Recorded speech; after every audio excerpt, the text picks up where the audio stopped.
L'histoire n'était pas seulement brutale, elle était régie par un niveau de stupidité absolument épique. Le monde antique est parsemé de lois si bizarres qu'elles semblent sorties d'un rêve fiévreux.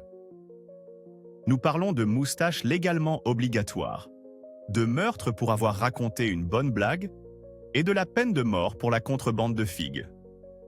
Ce n'étaient pas des suggestions, c'étaient les règles qui pouvaient vous faire tuer.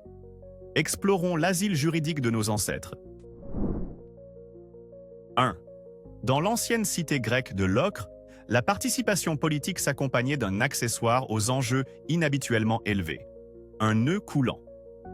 Si vous aviez une idée brillante pour une nouvelle loi, vous ne pouviez pas simplement soumettre une proposition. Vous deviez vous tenir devant l'assemblée publique tout entière, sur un tabouret, avec une corde solidement nouée autour du cou. La parole était alors à vous.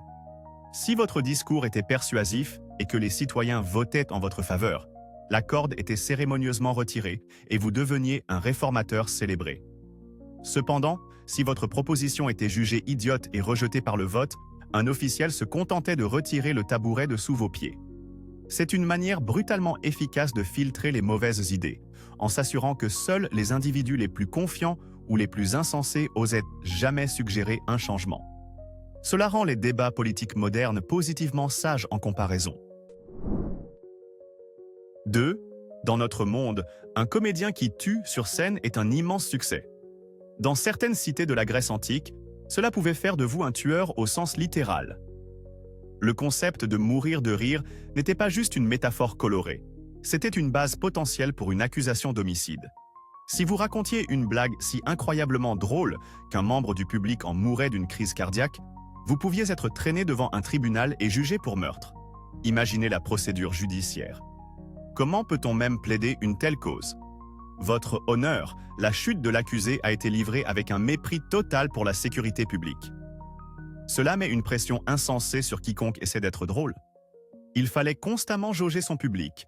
Cette foule est-elle assez solide pour mon meilleur matériel? Ou devrais-je m'en tenir au jeu de mots moins mortel? 3. Nous avons tous lutté pour rester éveillés pendant une réunion terriblement ennuyeuse. Dans l'Athènes antique, une cité qui se targuait de sa participation civique, s'assoupir pendant une assemblée publique était une infraction punissable. Mais on ne se contentait pas de vous infliger une amende. Ils avaient une méthode d'application beaucoup plus théâtrale. Des officiels patrouillaient dans la foule avec une longue corde trempée dans de la peinture rouge humide. S'ils vous surprenaient en train de piquer du nez, vous vous retrouviez avec une grosse et honteuse tache de rouge sur vos vêtements. Cette marque colorée du déshonneur rendait impossible de nier votre sieste, et vous étiez contraint de payer une amende. C'est une tactique de génie, bien que profondément humiliante. Oubliez le café, rien ne vous garde plus alerte que la peur d'être publiquement marqué comme un fainéant par la police de la mode du devoir civique. 4. Dans l'Irlande ancienne, la loi ne s'appliquait pas seulement aux personnes et aux animaux, elle s'étendait au règne végétal. Les complexes lois Bréon établissaient une hiérarchie sociale rigide pour les arbres, les divisant en différentes classes comme les nobles, les roturiers et les paysans. Au sommet se trouvaient les seigneurs du bois, tels que le puissant chêne. Abattre illégalement l'un de ces arbres nobles était considéré comme un crime si grave que la peine était équivalente à celle pour le meurtre d'un chef humain.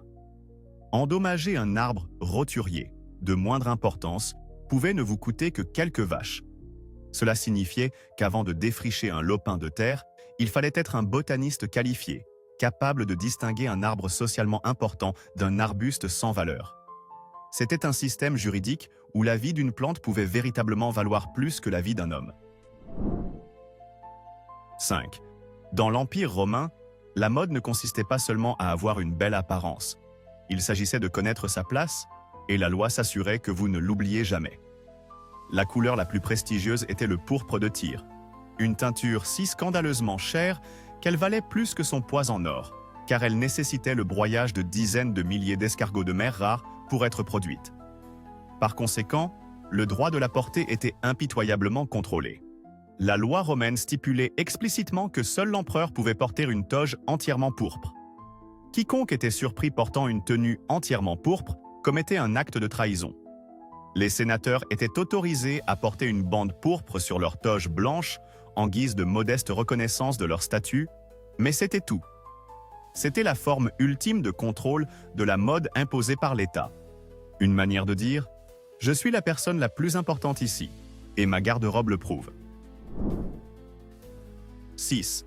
La dynastie Qing a unifié la Chine grâce à une efficacité impitoyable et une philosophie connue sous le nom de légisme, qui exigeait de ses citoyens un ordre et une force absolue. Cette idéologie était si extrême qu'elle réglementait même l'émotion humaine.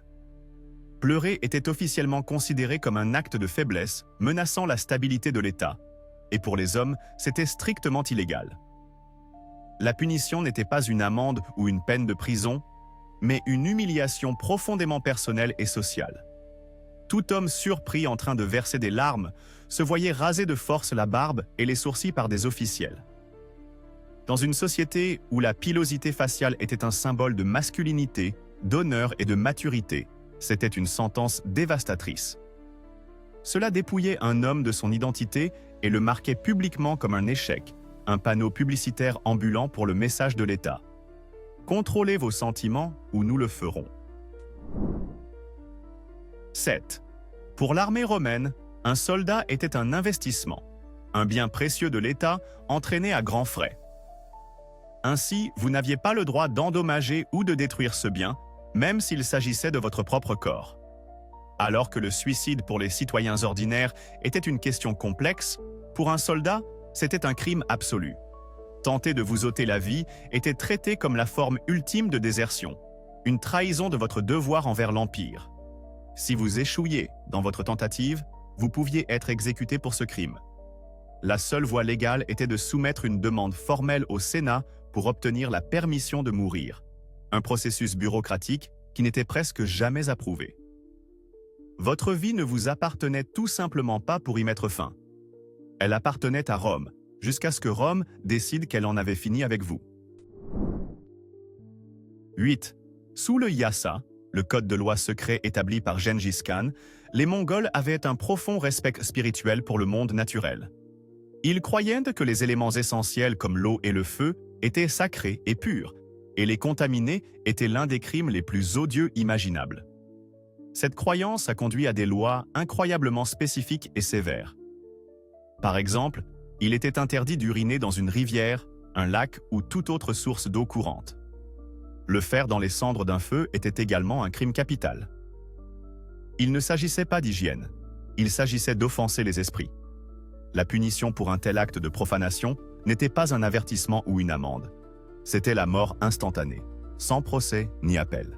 C'est un exemple terrifiant de la manière dont une croyance spirituelle profondément ancrée pouvait transformer un acte mineur en un crime capital. 9. Dans la Perse antique, ils ont développé un système de responsabilité judiciaire qui était, pour le moins, inoubliable. Si un juge était reconnu coupable d'avoir accepté un pot de vin ou d'avoir rendu un verdict corrompu, la punition n'était pas seulement la destitution ou la prison. Le juge condamné était exécuté puis écorché. Mais l'histoire ne s'arrête pas là.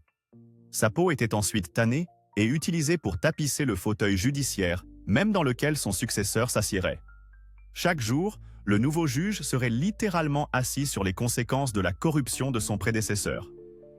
C'est un message grotesque et puissant sur l'intégrité. Oubliez le code de déontologie accroché au mur. C'était un rappel constant et tactile que le siège de la justice exigeait l'honnêteté, ou il exigerait votre peau. 10. La dynastie Xi en Chine avait une manière singulièrement bizarre de déterminer la responsabilité pénale qui n'avait rien à voir avec l'âge. Au lieu de cela, tout était une question de taille. La loi stipulait une taille physique spécifique, et toute personne plus petite que cela était légalement considérée comme un enfant, qu'elle ait 15 ou 45 ans. Cela a créé un système juridique qui était un paradis pour les criminels de petite taille. Vous pouviez être un voleur adulte chevronné, mais si vous n'atteigniez pas la taille requise, vous ne pouviez pas être condamné. Les policiers devaient alors se promener avec des toises au lieu de simples menottes. Cela signifiait également que des enfants anormalement grands pouvaient alors se retrouver jugés comme des adultes pour des bêtises enfantines. Cette loi a transformé le palais de justice en un lieu où la justice était littéralement mesurée avec une règle. Et « je suis trop petit pour aller en prison » était une défense juridique légitime. 11. À Sparte, une cité-État bâtie sur une discipline inébranlable et une obéissance militaire, la loi n'était pas un sujet de discussion. C'était un commandement à suivre dans un silence absolu. Il était strictement interdit aux citoyens spartiates de louer ou de critiquer leur propre loi. Exprimer son approbation était considéré comme un crime tout aussi grave que d'exprimer son désaccord. La pensée était que les lois n'étaient pas faites pour être aimées ou détestées. Elles étaient simplement faites pour être. Cela a créé une société où le débat politique était impossible. On ne pouvait pas dire « je pense que cette loi est géniale » ou « cette nouvelle règle est terrible ». Il fallait juste se taire et faire ce qu'on vous disait. C'est l'expression ultime de l'école de gouvernance du « parce que je l'ai dit », transformant le devoir civique en un vœu de silence complet et total. 12. Les anciens Athéniens étaient obsédés par la philosophie, la démocratie et, apparemment, le contrôle de la masculinité. Ils croyaient que certains luxes pouvaient corrompre le caractère d'un homme, et l'un des plus grands coupables était le parfum. En conséquence, la cité a promulgué une loi interdisant aux parfumeurs de vendre leurs produits odorants aux hommes. Sentir bon était considéré comme un signe d'efféminement et de décadence, tout à fait indigne d'un véritable citoyen athénien. Cela dépeint une image hilarante d'un marché noir des senteurs, avec des hommes achetant secrètement des fioles de lavande et de myrrhe dans des ruelles sombres. C'était une époque où l'État était tellement investi dans la manière dont les hommes devaient se comporter qu'il a légiféré contre le simple fait de sentir agréablement bon, transformant une bonne hygiène en un crime potentiel contre la virilité. 13. Pour les Vikings, le concept de meurtre était étonnamment flexible. Ce n'était pas l'acte de tuer quelqu'un qui était toujours illégal, mais plutôt la manière de s'y prendre. Si vous approchiez votre ennemi en douce et le tuiez en secret, c'était un meurtre, un acte déshonorant et criminel. Cependant, si vous le défiez ouvertement en duel ou déclariez votre intention de vous venger avant de le tuer en plein jour, ce n'était peut-être pas un crime du tout. C'était considéré comme un meurtre ouvert et honorable, une manière légitime de régler un différend. Le système juridique viking donnait la priorité à la transparence sur le caractère sacré de la vie. Tant que vous étiez franc quant à votre intention de tuer quelqu'un, la société était souvent prête à fermer les yeux. C'est un étrange code moral où, au moins, il a été honnête à ce sujet, pouvait être une défense valide pour un homicide. 14. Dans l'Égypte ancienne, la frontière entre l'animal et la divinité était incroyablement mince, et aucune créature ne la brouillait plus que le chat. Les chats étaient considérés comme sacrés, l'incarnation terrestre de la déesse Bastée. Cette vénération était consacrée par la loi de la manière la plus extrême possible. Tuer un chat, pour quelque raison que ce soit, était un crime capital. Cela ne concernait pas seulement les actes intentionnels. Si vous écrasiez accidentellement un chat avec votre char, vous pouviez être condamné à mort. L'historien romain Diodore de Sicile a même décrit avoir vu une foule d'Égyptiens lyncher un soldat romain pour avoir accidentellement tué un chat malgré les supplications du pharaon. Cette loi plaçait la vie d'un félin au même niveau, voire à un niveau supérieur, à celui d'un humain, créant une société où chaque citoyen devait marcher sur des œufs pour éviter de contrarier une créature qui était à la fois un animal de compagnie bien aimé et un bourreau potentiel. 15. Les Romains croyaient que leurs dieux participèrent activement au monde des mortels, et peu d'événements étaient un signe aussi clair de l'intervention divine qu'un coup de foudre. Ils croyaient que toute personne ou tout lieu frappé par la foudre avait été personnellement réclamé par Jupiter, le roi des dieux. Par conséquent, une personne tuée par la foudre ne pouvait pas recevoir une sépulture normale. Le faire aurait été interféré avec la propriété de Jupiter, revenant essentiellement à voler une âme à un dieu. Au lieu de cela, le corps devait être laissé à l'endroit où il était tombé, et le site lui-même devenait une zone sacrée et murée, appelée un bidental. C'est un destin tragique. Non seulement vous êtes tué par un acte de la nature, mais votre famille est légalement empêchée de vous offrir des funérailles appropriées. Tout cela parce que l'univers a décidé de faire de vous un monument divin. 16. Le gouvernement de la dynastie Han en Chine était profondément paranoïaque quant au potentiel de rébellion. Il croyait que là où les gens se rassemblaient, des complots se tramaient. Et il se méfiait particulièrement des rassemblements arrosés d'alcool. Pour combattre cette menace perçue, ils ont promulgué une loi qui rendait illégal pour des groupes de 3 citoyens privés ou plus de boire ensemble. Une fête à 2 était acceptable, mais dès qu'une 3e personne se joignait, cela devenait un rassemblement illégal passible d'une amende. La seule exception était lors des jours fériés officiellement sanctionnés par l'État. Cette loi transformait une soirée décontractée entre amis en un acte potentiellement séditieux.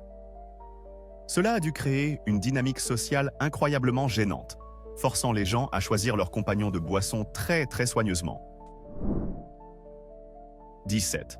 Nous pensons souvent que les lois sur le commerce agricole concernent les tarifs sur les céréales ou les subventions pour le bétail.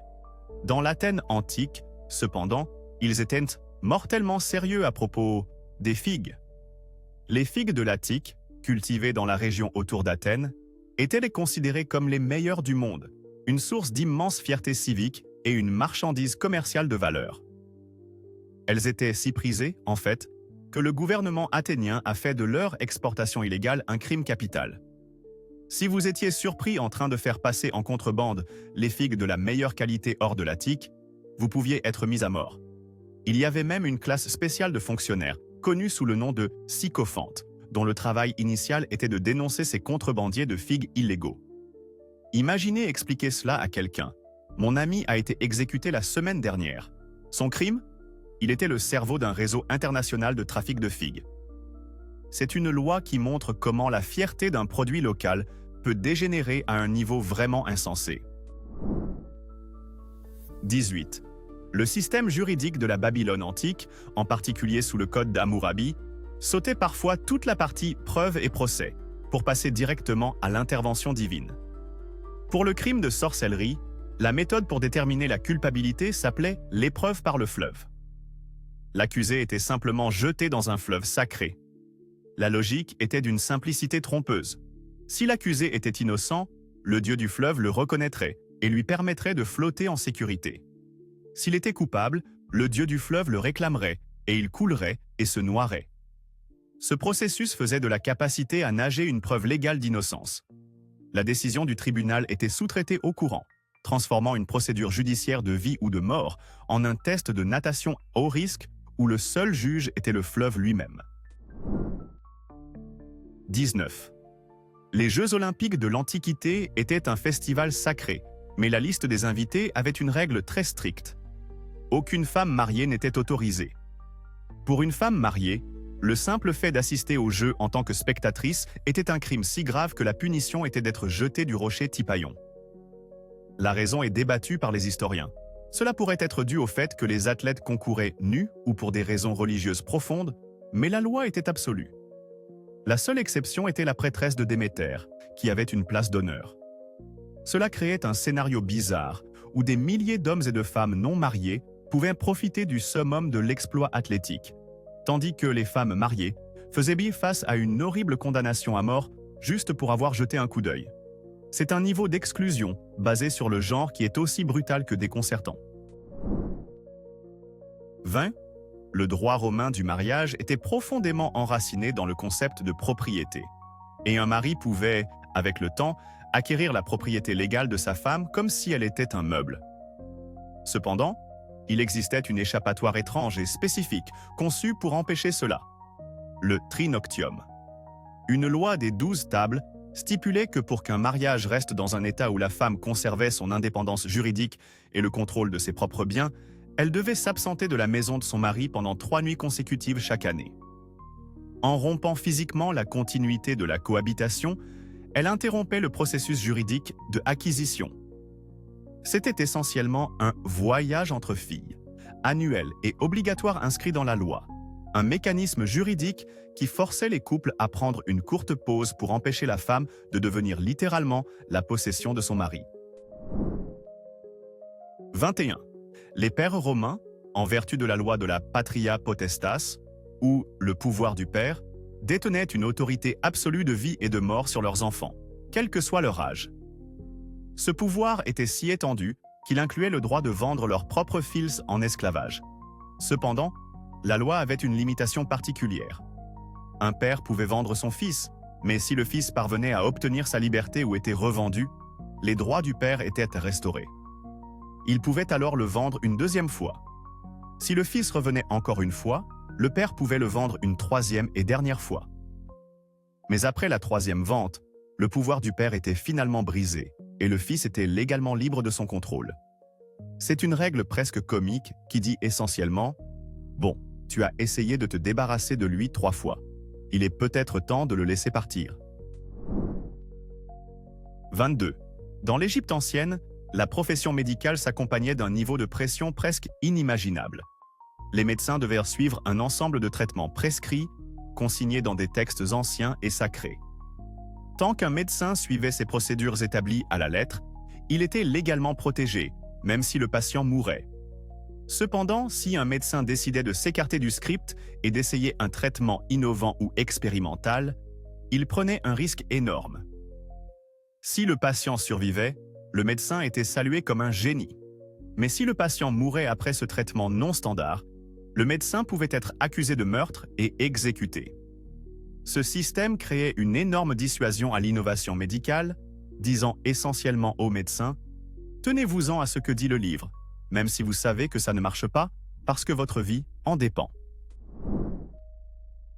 23. Le droit romain avait une vision très nuancée du vol, et la gravité du crime dépendait souvent du moment de la journée où il était commis. Si vous surpreniez un voleur en train de voler chez vous pendant la journée, la loi était relativement modérée. Vous étiez autorisé à le battre et à le forcer à rembourser les dommages, mais vous ne pouviez pas le tuer.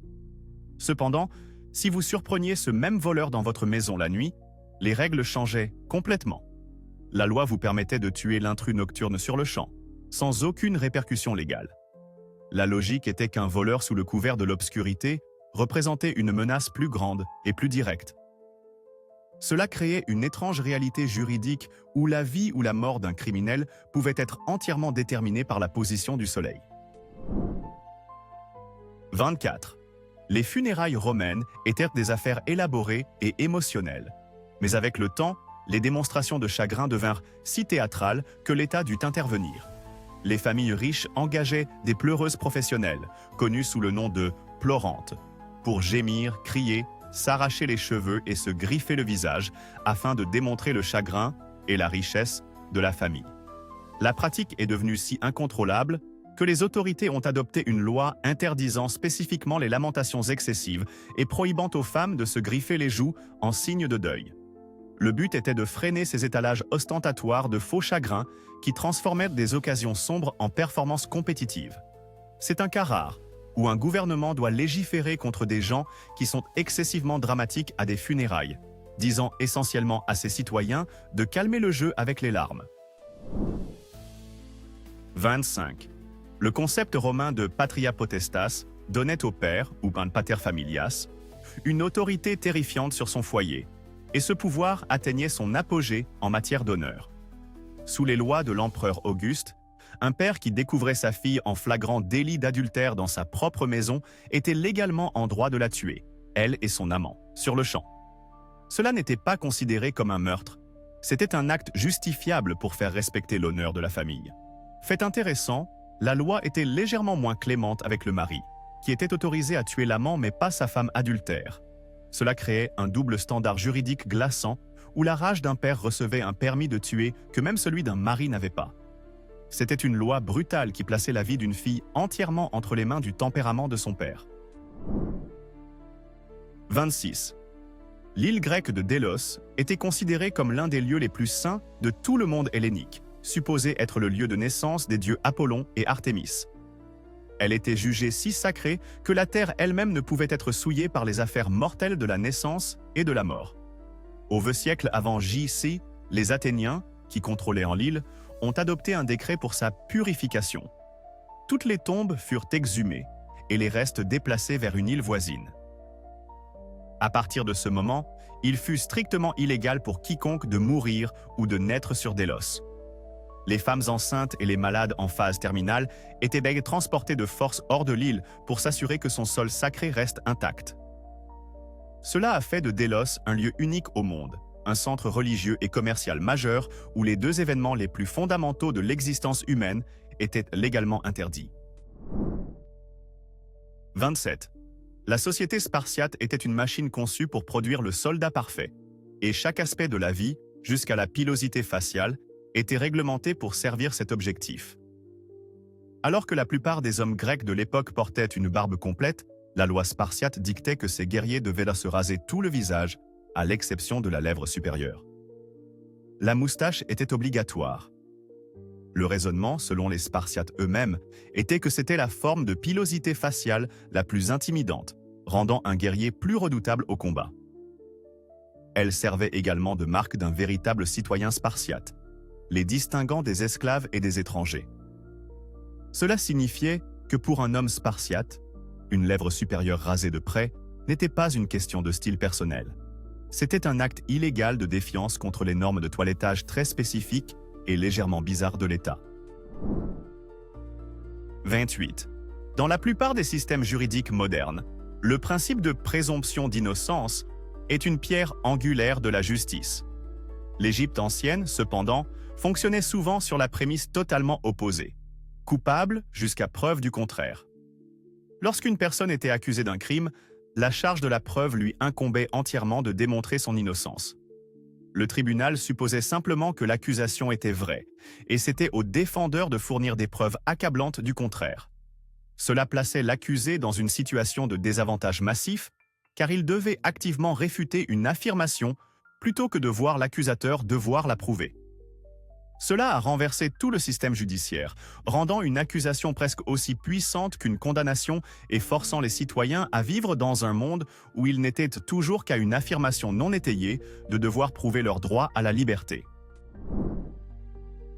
29. Dans le monde turbulent de la politique athénienne, l'homme d'État Solon décida que rester neutre n'était pas une option. Il a adopté une loi qui, en temps de troubles civils ou de mstasis, rendait la neutralité illégale. Lorsque la cité était divisée et que des factions se formaient, chaque citoyen était légalement obligé de choisir un camp et de prendre les armes avec lui. Quiconque refusait de rejoindre l'une des factions et choisissait plutôt de rester neutre se voyait privé de sa citoyenneté et de ses biens, devenant de fait un paria. La logique de Solon était que l'apathie était un danger pour l'État et que les meilleurs citoyens avaient le devoir de s'impliquer et d'aider à résoudre le conflit. C'était une loi qui vous forçait à vous battre, que vous le vouliez ou non, transformant l'indécision politique en un crime grave. 30. Le code d'Hammurabi, l'un des codes juridiques les plus anciens et les plus complets, était fondé sur le principe de œil pour œil, et il appliquait cette logique avec une précision terrifiante à l'industrie de la construction. La loi 229 stipulait que si un constructeur bâtissait une maison pour quelqu'un, et que la maison était si mal construite qu'elle s'effondrait et tuait le propriétaire, le constructeur lui-même devait être mis à mort. Le code allait encore plus loin. Si l'effondrement tuait le fils du propriétaire, alors le fils du constructeur devait être exécuté. Cette loi créait la forme ultime de responsabilité professionnelle. Il ne s'agissait pas seulement d'un procès ou d'une perte de licence. Un travail bâclé pouvait vous coûter, ou à votre enfant, votre vie. Cela garantissait que les constructeurs de Babylone étaient là probablement les artisans les plus prudents et diligents du monde antique. 31. Pour les Vikings, la pire punition n'était pas la mort, mais une sentence qui vous rendait mort aux yeux de la société alors que vous étiez encore en vie. C'était l'état d'être déclaré hors la loi, ou skogarmaor, un homme de la forêt. Un hors-la-loi perdait tous ses droits et protections légales. Ses biens étaient confisqués, ses liens familiaux étaient rompus et, chose la plus terrifiante, n'importe qui pouvait le tuer sans aucune conséquence juridique.